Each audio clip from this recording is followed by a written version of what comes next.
দেখছেন কলকাতা টিভি, ভাস্বতী রয়েছে আপনাদের সঙ্গে। শুরু করছি সংবাদ সারাদিন। রাজ্যের মুখ্য সচিবকে তলব জাতীয় নির্বাচন কমিশনের। মুখ্য সচিবকে তলব নির্বাচন কমিশনের। দিল্লিতে জাতীয় নির্বাচন কমিশনে তলব করা হয়েছে। বুধবার বিকেল ৫টার মধ্যে হাজিরা দিতে হবে। রাজ্যের মুখ্য সচিবকে তলব জাতীয় নির্বাচন কমিশনের। দিল্লিতে জাতীয় নির্বাচন কমিশনে তলব করা হয়েছে রাজ্যের মুখ্য সচিবকে এবং বুধবারের মধ্যেই তাকে হাজিরা দিতে হবে, এমনটাই কিন্তু এখনো পর্যন্ত জানা যাচ্ছে। 4 অফিসারকে সাসপেন্ড করা নিয়ে মমতা বন্দ্যোপাধ্যায় সরকারের সঙ্গে জাতীয় নির্বাচন কমিশনের সংঘাত তুঙ্গে। সত্যসুন্দর ভট্টাচার্য রয়েছেন আমাদের প্রতিনিধি, সরাসরি আমাদের সঙ্গে। সত্যসুন্দর, এই যে নির্বাচন কমিশনের সঙ্গে যে সংঘাতের আবহ চলছে এবং তারই আবহে এবার রাজ্যের মুখ্য সচিবকে তলব করা হয়েছে এবং দিল্লিতে তলব করা হয়েছে। বুধবারের মধ্যে তাকে হাজিরা দিতে হবে, বুধবার বিকেল ৫টার মধ্যে। কি জানা যাচ্ছে নির্বাচন কমিশন তরফে এখনো পর্যন্ত? দেখো, রাজ্য এবং জাতীয় নির্বাচন কমিশনের যে সংঘাত, সেই সংঘাত একেবারে চরম পর্যায়ে পৌঁছলো বলা যেতে পারে। আগামীকাল বিকেল ৫টার মধ্যে রাজ্যের মুখ্য সচিবকে সশরীরে জাতীয় নির্বাচন কমিশনে অর্থাৎ দিল্লিতে হাজিরার নির্দেশ নির্বাচন কমিশন সূত্র মারফত, এমনটাই আমরা জানতে পারছি। এবং সেক্ষেত্রে তুমি জানো যে বারুইপুর পূর্ব এবং ময়না, এই দুই বিধানসভার ইআরও এবং এইআরও, এই দুজন ইআরও এবং দুজন এইআরও এবং একজন ডেটা এন্ট্রি অপারেটর, এদের বিরুদ্ধে ভোটার তালিকায় কারচুপির অভিযোগ এসেছিল এবং সেই কারচুপির অভিযোগ পাওয়ার পরেই জাতীয় নির্বাচন তরফে রাজ্যের মুখ্য সচিবকে চিঠি দিয়ে জানানো হয়েছিল এই ৫ জনের বিরুদ্ধে, দুজন ইআরও, দুজন এইআরও, একজন ডেটা এন্ট্রি অপারেটর, এদের বিরুদ্ধে এদেরকে সাসপেন্ড করার নির্দেশ দিয়েছিল জাতীয় নির্বাচন কমিশন। এবং একই সঙ্গে এই ৪ জনের বিরুদ্ধে, যাদের বিরুদ্ধে অভিযোগ ছিল, তাদের বিরুদ্ধে এফআইআর ব্যবস্থা নিতে যাতে কার্যকর করা যায় সেই নির্দেশও দেওয়া হয়েছিল রাজ্যের মুখ্য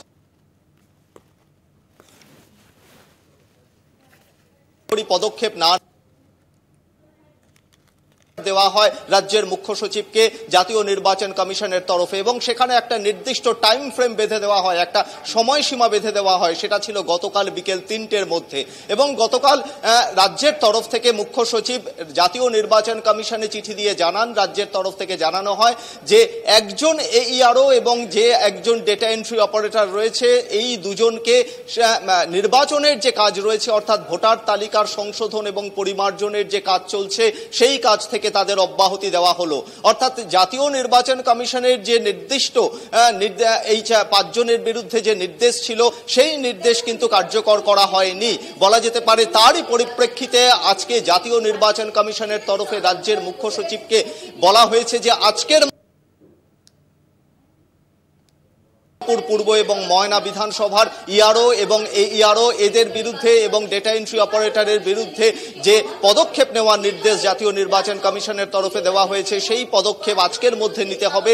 এবং সেই রিপোর্ট, কি পদক্ষেপ নেওয়া হলো রাজ্যের তরফে, সেই রিপোর্ট আগামীকাল বিকেল ৫টার মধ্যে সশরীরে রাজ্যের মুখ্য সচিবকে জাতীয় নির্বাচন কমিশনে হাজিরার নির্দেশ দেওয়া হয়েছে বলা যেতে পারে।